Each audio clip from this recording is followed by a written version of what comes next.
Hello, and welcome to Ending Physician Overwhelm. I'm your host, Dr. Megan Mello. I'm a family and obesity medicine physician, as well as a certified life coach for physicians. In this podcast, we talk about how the learned habits of people-pleasing, perfectionism, and a lack of boundaries show up in our lives and how they contribute to burnout, exhaustion, and overwhelm. The healthcare system is broken, my friends, but let's not wait for it to be fixed in order to feel better. Well, hello, my friends, and welcome to another episode of Ending Physician Overwhelm. Today, we're talking about feedback. So the reason this topic came to my mind is I just returned home from the April business conference for my physician business group.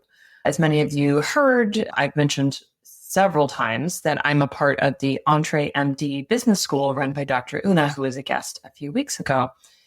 And during this conference, we get the time to all come together. We, of course, have some content that we go over, but such a powerful part of the group is having a chance to network and catch up with each other and talk to this really dynamic group of mostly women physicians and explore all the different sort of trials and triumphs of our various businesses. Some of us are coaches. Some of us are in private practice and have our own clinics. Some people are doing speaking engagements. There's all sorts of different physician entrepreneurs in this group.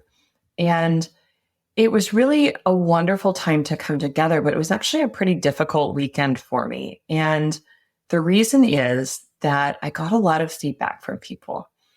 So I've always enjoyed going to this conference and getting to know people. And this is my third time showing up to this conference. I now have a podcast that is a little over 2 years. And unbeknownst to me, most of my classmates are listening to this podcast. So hi, everyone. But as we were sort of talking about our various challenges in our businesses, it came up that I am not doing enough in terms of being clear on what my stories were, what outcomes I get from my clients. I wasn't speaking up enough. So if I was sharing with people that I was struggling to attract new clients, the feedback that I got was over and over again, you need to speak up more. Well, I don't see enough. Well, I don't really understand what you do. And the reason this was so challenging to hear is that my body is pretty miswired when it comes to feedback. And I know that I'm not alone, because one of the things that many of my clients and I share in common is that feedback feels really dangerous, really scary, really difficult for us to navigate. And so that's really what we're going to talk about today. So I'm going to share 3 tips with us that really can help us to learn to be able to navigate feedback in a way that can help to rewire some of our response. Because of course, when we live this way, when we really feel that feedback is very difficult for us to hear, that it feels dangerous inside our bodies, we are going to seek out feedback. And if we don't seek out feedback and we can't receive it, we're not open to it, we miss the opportunity to grow. I'm at a place in my business where I do see growth potential. I do see that things are going to continue to blossom, but they won't do that unless I grow my own capacity. And in so doing, again, I need to be open to feedback. So that's what we're going to talk about today. So if you out there are listening and this is something that you've also struggled with, I'm going to give some examples of what various kinds of feedback might feel like. So for many people who tend towards people-pleasing or perfectionism, or lack of boundaries for that matter, sometimes praise is also really difficult. Now, part of that might be that we were raised to be humble, raised to believe that people are just being nice, or that we shouldn't be proud, we shouldn't gloat, that kind of mindset. And of course, that's not helpful. But what I see a lot too is that often people who lack boundaries and are people pleasers will also interpret praise as proof that they have to keep working as hard and doing as much as they are currently doing, even if they're drowning. So my clients who have heard statements from their patients, such as, You're the best doctor I've ever had. You always give me all the time I need. You are always such a good listener and you handle all of my problems. That kind of praise can feel actually like a really frustrating, resentful type of pressure, right? Because it reinforces that it feels necessary to do all of those things in order to do a good job, right? In order to win the gold star. And so that's something that comes up over and over again, right? And that's positive feedback, right? That's someone saying that they enjoy working with you. For negative feedback or even just thoughtful, constructive feedback, that can feel like someone is getting in trouble. And again, that conditioning probably goes way, way back. It's probably something that we grew up with. I was the good girl. And I know a lot of you out there were also sort of raised as the good girl, right? You were quiet, you were well behaved, you smiled, you said yes. And so when we receive constructive feedback after working so hard to be on the straight and narrow and follow all the rules, again, even if that feedback is constructive, it can feel like we're in trouble. It can feel like proof that we're not good enough. And in the hustle culture of medical training, where we needed to outperform people, right? We needed to make mistakes and learn and grow. That feedback was often pretty scathing at times, even when it was intended to help us become physicians. But whether or not that comes from your childhood or comes from very difficult experiences during medical training, any sort of constructive criticism sometimes really feels deeply painful inside. So I know that a lot of you out there experience that as well. And if you don't, great. Feel free to keep listening, but this episode may not be for you. Today, we're really speaking to those of you out there who really, really struggle with this, who, really feel in their bodies that constructive criticism is a direct attack. So let's talk about 3 steps that you can take if you are struggling to receive feedback. So step number 1 is really considering the source. So in this day and age, we've got plenty of internet trolling. We've got plenty of people speaking up all the time, a lot of unsolicited opinions coming at us all the time. And even if you are not out there on social media or really public in any way, you as a physician have become a commodity, right? Whether you're in your own business or you're an employed physician or some other circumstance, you are out there for people to comment on and critique. And so this kind of feedback can come to us from all different directions. You might receive feedback from your patients, right? Or your staff or your colleagues or your boss or the hierarchy of the place that you work. You might receive feedback from your employees if you own your own business. You might receive feedback, of course, from other people that work with you. You might receive feedback from people who love and care about you, from friends and family, right? Feedback can come from so many different directions. And so it's really important that we are really clear on the sources that matter to us. I was recently reading Hidden Potential by Adam Grant, which was a great book. And he asked us to consider, is the source reliable? That is, do they have appropriate information to be able to give me important feedback, right? If someone is giving me feedback, I don't know, let's say on some posts that I did on social media, let's just take a silly example like that, but they never make any posts and they've got nothing on their own account, or maybe it's just random pictures of food that they're eating, that's not a credible source, right? They've given me no evidence that they know how to do what I'm trying to do. Similarly, let's see, we might receive feedback, I don't know, from a fully administrative leader, right, who has never practiced using an electronic medical record or practiced in the era of Press Ganey scores and HEDIS measures and Google reviews, and giving you feedback on whether or not you're doing an okay job, whether or not you're meeting all the criteria, but they've never done that. Now, they might sort of be a credible source in that they're in medical leadership. So you may sort of need to pay attention to them in that regard, but you may still choose that they're not a credible source to you because they've never had to do what you're doing. You get to decide that. Certainly, we're probably not talking about the kind of feedback that is actually going to get you fired. Although in this day and age, who knows? When physicians get fired, it's very frequent in my experience that they don't actually get to find out what happened. I've read plenty of stories and heard plenty of people just say, one day they asked me to leave. No explanation, just pack up your stuff and go. That's a tangent. I won't go down any further, but I want you to really think about, what is the source?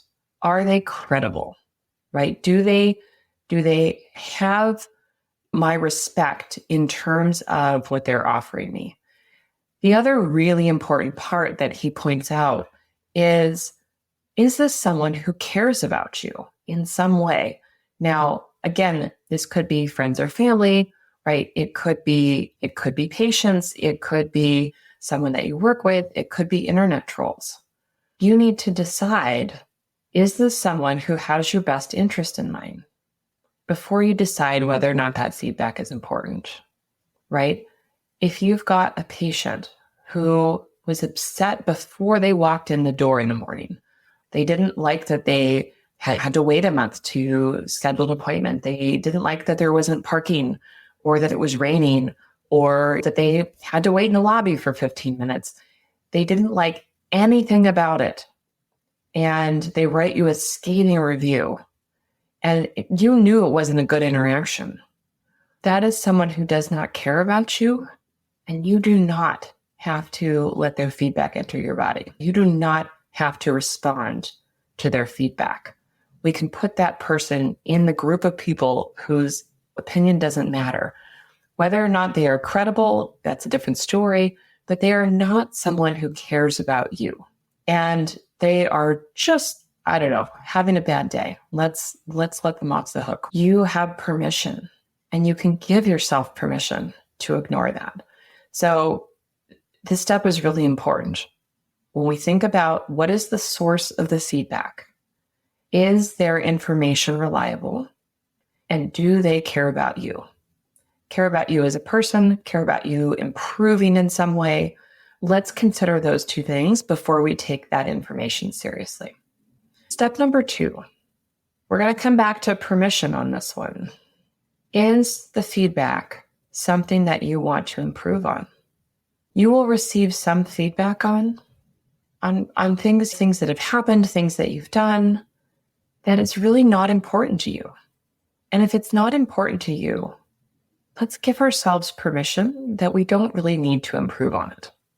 So an example I shared for me, when my friends were giving me feedback about wanting to see specific things, wanting to help me sort of elevate my ability to get out there and find coaching clients, that is something I want to improve on, right? I want to be able to grow my coaching business. And so I take it seriously and it's important to me. And going back to number 1, right? I consider them credible sources because they are all doing the same thing, trying to grow their businesses. And they are people who care about me. And it's something that I want to improve on, right? So it was really important to me to listen to the feedback. And because this group of people was so loving and because I trust them so much, I was able to joke and laugh with them and to tell them straight, I don't like what you're saying, right? Because they knew that what I was telling them was that, yeah, it's hard for me to hear that. It is hard for me to hear that. I don't have to cover that up, right? I don't like receiving negative feedback, constructive feedback, right? Again, as I shared, it feels hard in my body, but these are things I want to improve on. So when I've determined that I can trust the source and it's something that I want to improve on, then I can pay attention to that feedback. I'm trying to think of an example of something that I personally don't care to improve on. I don't know. Let's say I was doing a silly art project and it was just something fun and ridiculous. and someone that I care about said, "Oh, you might want to do this or that." Yeah, I might not. That's a very superficial example. But if I don't care to improve on it, it's totally okay. If there's a sport that I just enjoy playing, but I'm not really concerned about getting better at it, that's totally okay. We play a lot of games in my house. We love board games. And there are some games that I'm just not good at. And I don't really care about getting better at them. It's fine for me just to be there and to play. Now, other games I'll get very competitive about, but that's a different story. You get to choose whether or not you want to accept the feedback. Again, this is from a credible source, people who care about you. Is it something that you want to improve on? If yes, okay. If no, okay. We get to end it there. Now, number 3, this is really the deep introspection part, because then we have to lean in and say, where am I in resistance? So as I was listening to the feedback, I wasn't shocked. I wasn't surprised. I know that I don't have a slick social media presence. I know it. And what else did I hear? I don't know. I heard that sometimes it's not really clear, like what I help people with. And I listened to that feedback and I'm in resistance because, yeah, it's hard for me to hear feedback, but also because there's a part of me that doesn't know how to do what they were asking me to do, what they were telling me to do, or worries that I'll never get good at something, right? Worries that, oh man, if I have to work on my social media presence, that means even more pictures of me, even more videos of me. And that felt really hard because I don't like taking pictures and making videos. But I know that about myself. And so when I hear, both in our content during the conference and from this trusted group of friends who I really respect and admire, that I really need to work on that messaging, I know there's a big part of me in resistance because that feels too hard.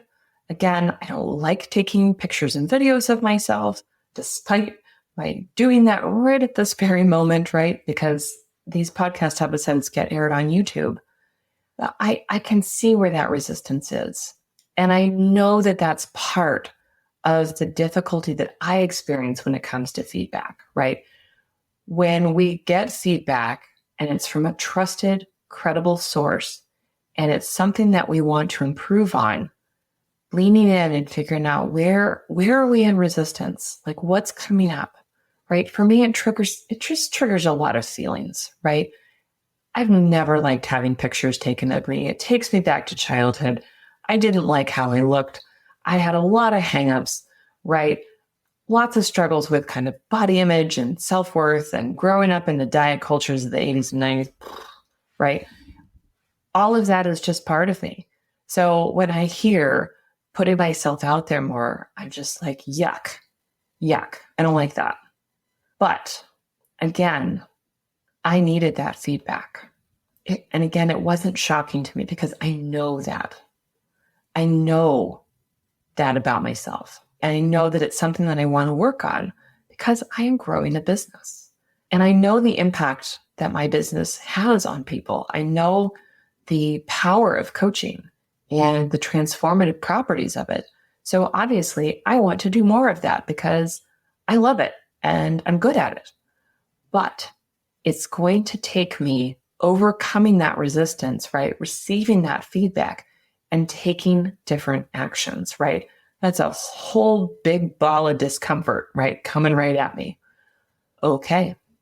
Because I trust this group of people. I trust the feedback that's coming in, right? I listen. I take care of myself. I sat, right? I breathed. I listened. I accepted. I asked questions. That was hard. And I know that many of you out there struggle with the same thing. And in fact, some of you out there want coaching and you're afraid of it because it is going to give you feedback. And some of that feedback is going to be hard to hear. That's definitely something I've experienced as I have received coaching. Sometimes I really don't like what people have to say, right? It's a painful reflection. I would much rather you tell me that I'm doing a good job as I go along, but that doesn't help us improve. That doesn't help us grow. When I was a resident, I was frequently asking for feedback, but really, I just needed the ego boost. I just needed someone to tell me that I was doing a good job. And a lot of the time, I wouldn't get a whole bunch of constructive feedback. People would say, oh, no, you're great. You're doing a good job. Yeah, no, we love having you. Oh, you're good with patients. While there was a part of me that really appreciated that, I think it really did block my ability to grow. And granted, like I did fine. I was a chief resident. I did well, no complaints. But if I had received more feedback, and maybe, probably not, but maybe that would have damped down my inner critic, right? Because I would have seen that there was something I could work on. Now, I cannot guarantee that because my inner critic was already pretty damn strong at that time. But I know that there were things that I probably could have learned to do better. And I missed that opportunity because I didn't really get that constructive feedback. And again, part of me was very happy about that. But if you are struggling in your life right now, if there are relationship difficulties, if you are struggling with your health habits, if you are struggling to get room for yourself in your own life to be able to go on your list, if you're struggling to build a business or you have a dream or you are trying to make a decision about trying to leave a job, right, and look for something else, and you find yourself wanting help, but not getting it because you're afraid of what you might hear, that, my friends, is what we're talking about, right? That is that difficulty, that yuck, that heaviness. It's in you too. I hope that if that's true for you, that you will look at these 3 steps, right? Again, considering the source of the feedback. Is it reliable? Do they care about you? Asking, is this something I want to improve on? And where am I in resistance so that you can learn more? Taking those 3 steps and doing that over and over and over again helps to rewire your nervous system so that feedback becomes less scary. Now, certainly, if you faced an extremely difficult childhood, if you faced abuse, if you have things that are wired into your nervous system that feel so unsafe that you are not at all open any percent because it just feels too dangerous, that means therapy, right? That means trauma-directed therapy. And please, please, please, please go get that for yourself. I've done craniosacral therapy for trauma as well as psychotherapy, and it was immensely helpful.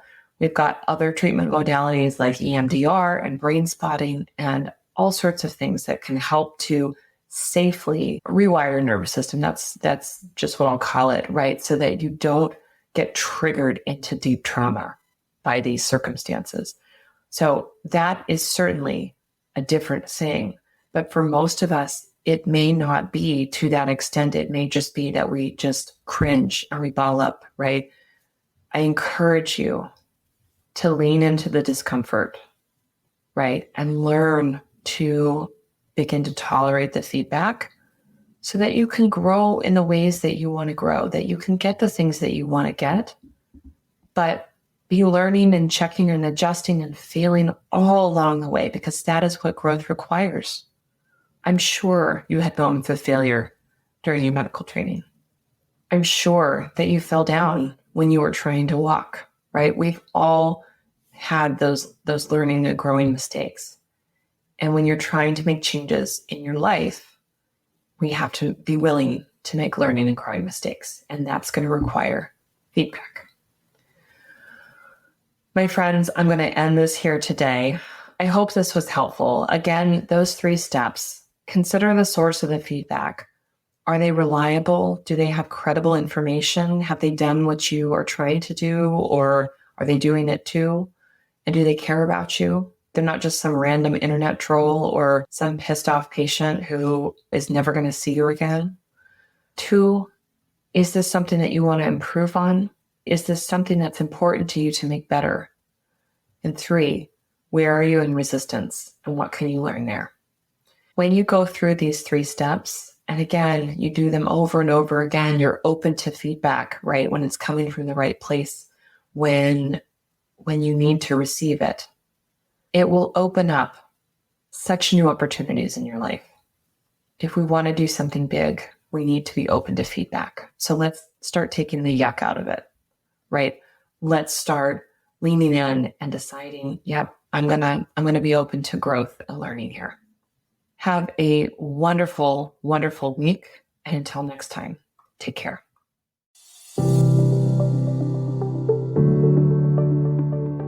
Well, that's our show for today. Thank you as always for listening.